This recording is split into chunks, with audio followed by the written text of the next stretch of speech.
نفس ہی، یہ تم نے خود ظلم کیا ہے اپنے ماں باپ پر. کیوں تم نے ایسا لہجہ اختیار کیا کہ جس سے سامنے والے کی انا جاگ جائے اور وہ تمہارے مقابلے میں آ کر کے کھڑا ہو جائے؟ کیوں تم نے اس طرح کے انداز اختیار کیے کہ جس سے سامنے والا بھی سارے پنجے کھڑے کر کے باہر نکل آئے اور کہے آ جاؤ پھر میں بھی میدان میں حاضر ہوں؟ رسول کریم کی فصاحت، بلاغت دیکھیں نا، حضور 2-4 جملوں میں ساری بات سمجھا جاتے ہیں. ایک حدیث پاک اگر ہماری سمجھ میں آ جائے، ایک روایت نبی پاک صلی اللہ تعالی علیہ وسلم نے فرمایا خوبصورت مسلمان وہ ہے جو بے مقصد باتوں کو چھوڑ دے. لو، اس سے پوری زندگی سجائی جا سکتی ہے، ایک جملے سے پوری زندگی سواری جا سکتی ہے. کوئی لمبی چوڑی باتوں میں جانے کی ضرورت نہیں. کہا خوبصورت مسلمان یہ ہے جو بے مقصد باتوں کو چھوڑ دے، لا یعنی باتوں کو. کیا کہتے ہیں ہمارے دیہات کے لوگ، جڑے پنڈ جانا نہیں اودا راہ پوچھنے دی. لیکن آج کل لوگ باز آندے، یعنی جس بات کا بالکل تعلق نہیں نا وہ بات بھی کرتے جاتے ہیں، جس کا شعبہ ہی نہیں وہ بھی چھلانگ لگا لگا کے اس میں آ جاتا ہے. ہم اپنا وقت ضائع کرتے ہیں، اپنی صلاحیتیں ضائع کرتے ہیں، اپنا نقصان کرتے ہیں.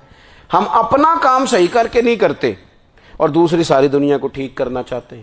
او بھائی، آپ جس جگہ جس شعبے سے تعلق رکھتے ہیں آپ اپنے معاملات میں مضبوطی پیدا کریں. حضور نے اپنی فصاحت کے ساتھ، بلاغت کے ساتھ لوگوں کو قائل کیا، اور قرآن مجید کی تاثیر کا یہ اثر میرے کریم رسول نے دکھایا کہ رات کو جب حضور بیٹھ کے قرآن پاک پڑھتے تھے نا،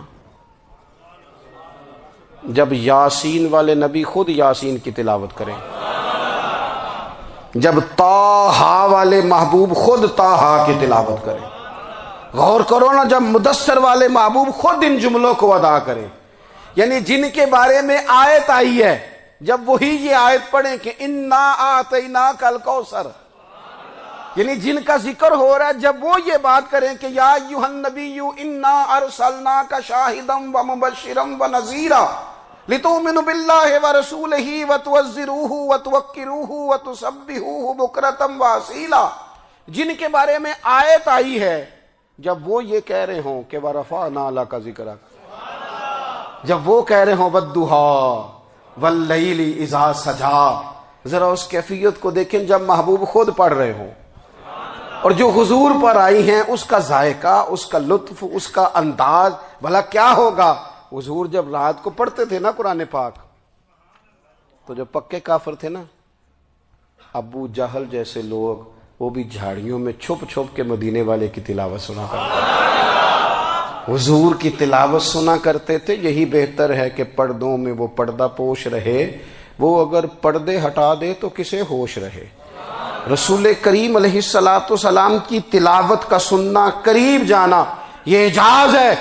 حضرت فاروق اعظم کہتے ہیں میں طبیعت کا بڑا ڈاڈا تھا، مزاج کا بڑا سخت تھا، زندگی ہمیشہ ڈٹ کر گزاری، باتوں پر کھڑا رہنا آتا تھا، پر جب میری بہن نے مجھے چند آیتیں سنائی نا تو میں تڑپ ہی گیا. گھروں آیا سا مار مقامنے نو، ہن مینو مار دے لے چلو، اوے متے عمر دی عمر برباد ہو جائے جتھے عمر سوار دے لے چلو. یہ اعجاز ہے رسول کریم صلی اللہ تعالی علیہ وسلم پر نازل ہونے والی کتاب کا. پھر حضور نے خبریں دی، نبی پاک نے خبریں دی. حضور نے فرمایا روم فتح ہوگا، وہ ہوا. نبی کریم علیہ السلام نے فرمایا شام فتح ہوگا، تو شام فتح ہوا. فرمایا ایران فتح ہوگا، تو ایران فتح ہوا. سراقہ بن مالک کہتے ہیں ایک گاؤں پر بھی مسلمانوں کی حکومت نہیں تھی، ایک گاؤں پر.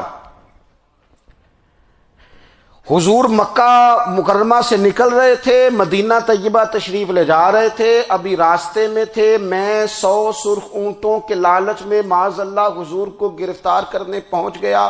محبوب نے حکم دیا، حضور کا معجزہ میں نے آنکھوں سے دیکھا، میرا گھوڑا زمین میں دھستا چلا گیا، میں نے معافی مانگی، حضور نے معاف کر دیا. میں نے سمجھا اچانک ہو گیا ہے. یہ منوانا بھی بڑا مشکل کام ہے. شجر و حجر پہچان گئے، انسان کی نظروں میں شاکی رہا.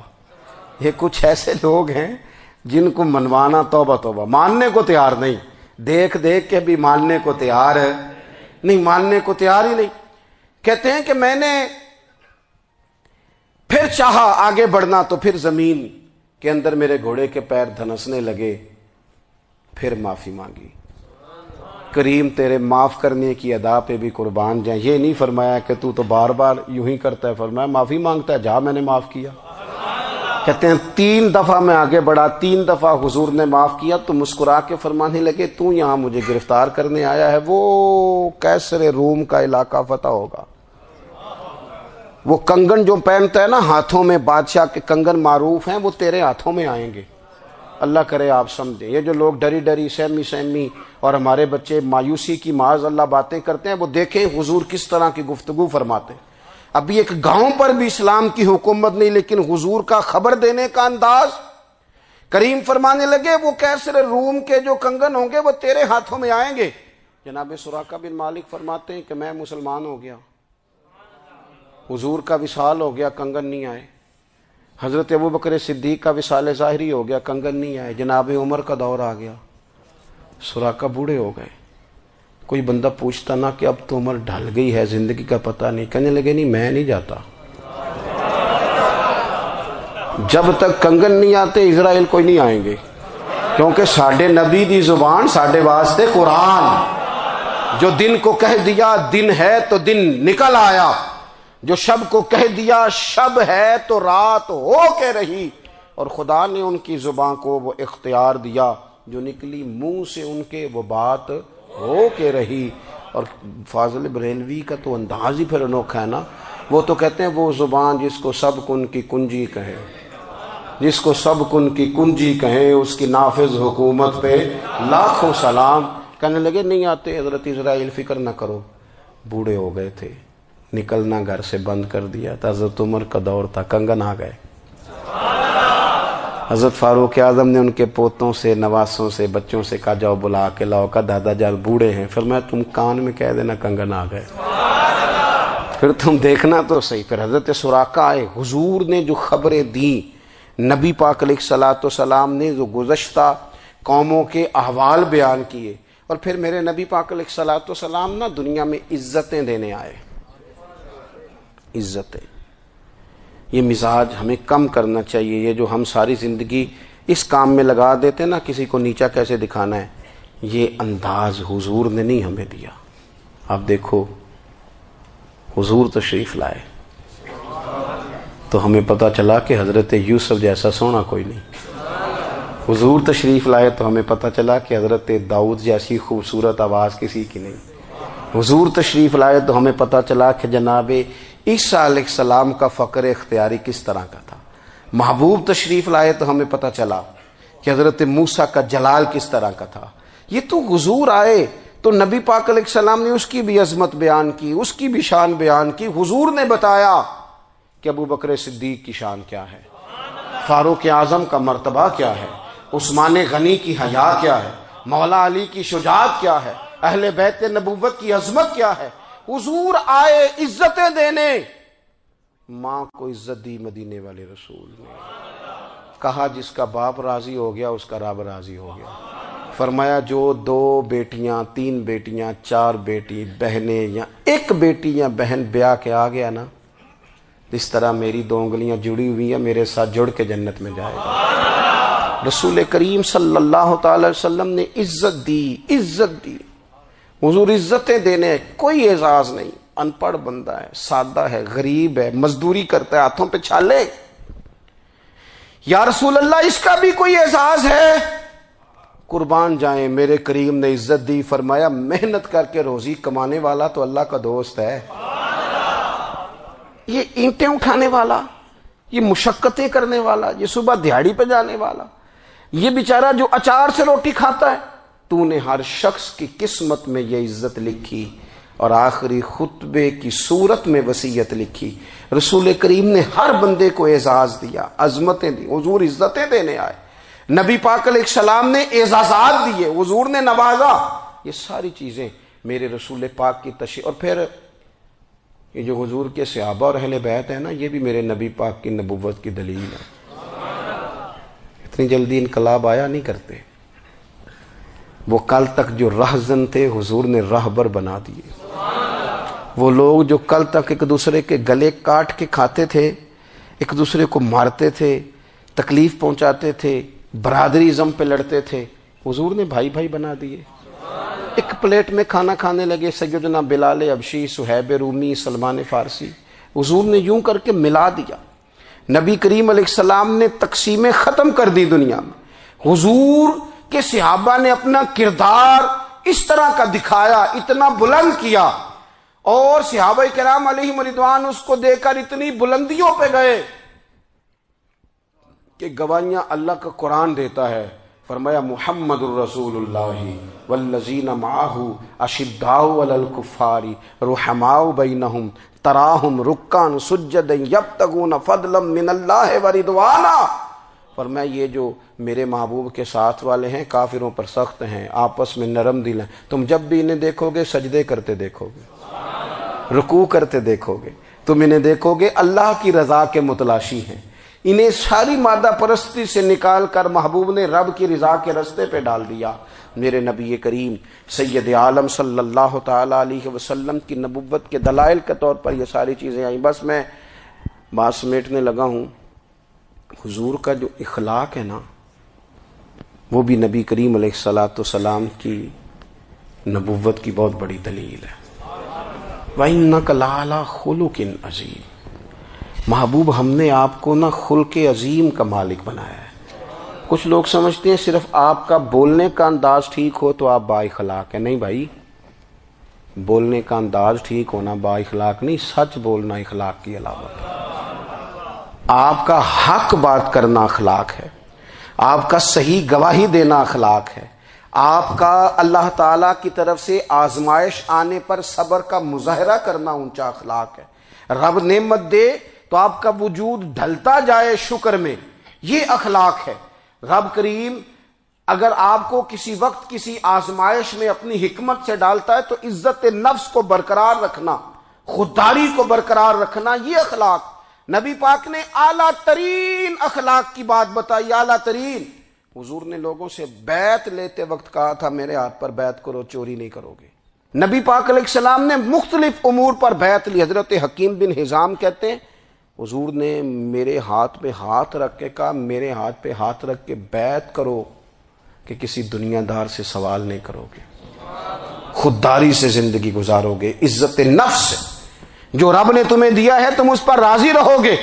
لوگوں کی جیبوں کو ٹٹولنا، دوسروں کی دولتوں پہ راج کرنا، دوسروں کے مال پر نگاہیں ڈالنا اللہ کے حبیب نے پسند نہیں فرمایا۔ فرمایا بیعت کرو کہ تم کبھی کسی سے سوال نہیں کرو گے۔ حد ہو گئی۔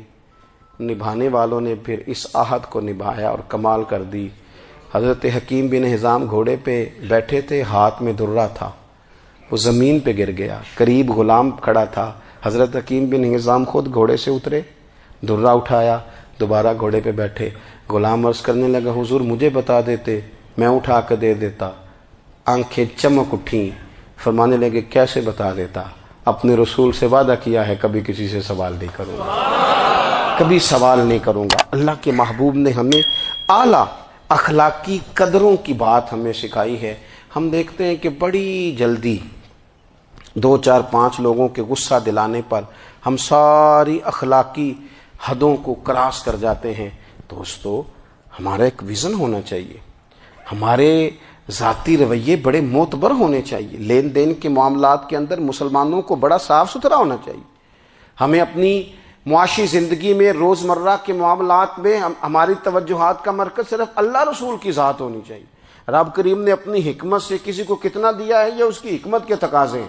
ہمیں اس نے جس رنگ میں جس حال میں رکھا ہے ہمیں اپنے رب کی رضا پر بہت زیادہ مطمئن ہونا چاہیے۔ اچھا پھر ایک اور بات، جن چیزوں کو ہم نے دکھ بنایا ہے نا یہ تو وہاں دکھ تھا ہی نہیں۔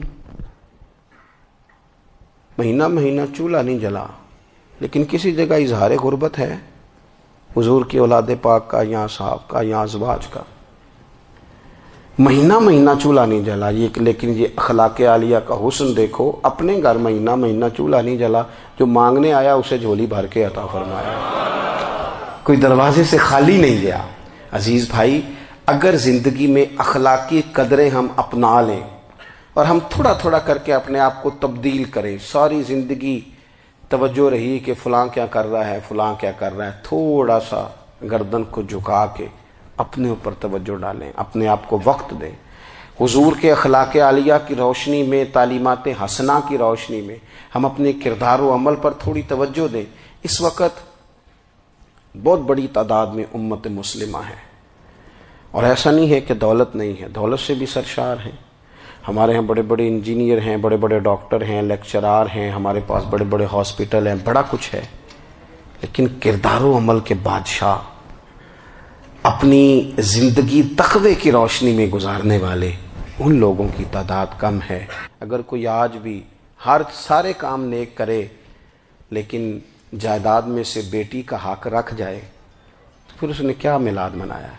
اگر آج بھی جو 2-4 لوگ بیچارے اس کے زیر دست ہیں، ملازمین ہیں، ان کے ساتھ اس کا رویہ انتہائی سخت ہو تو اس نے کیا میلاد منایا؟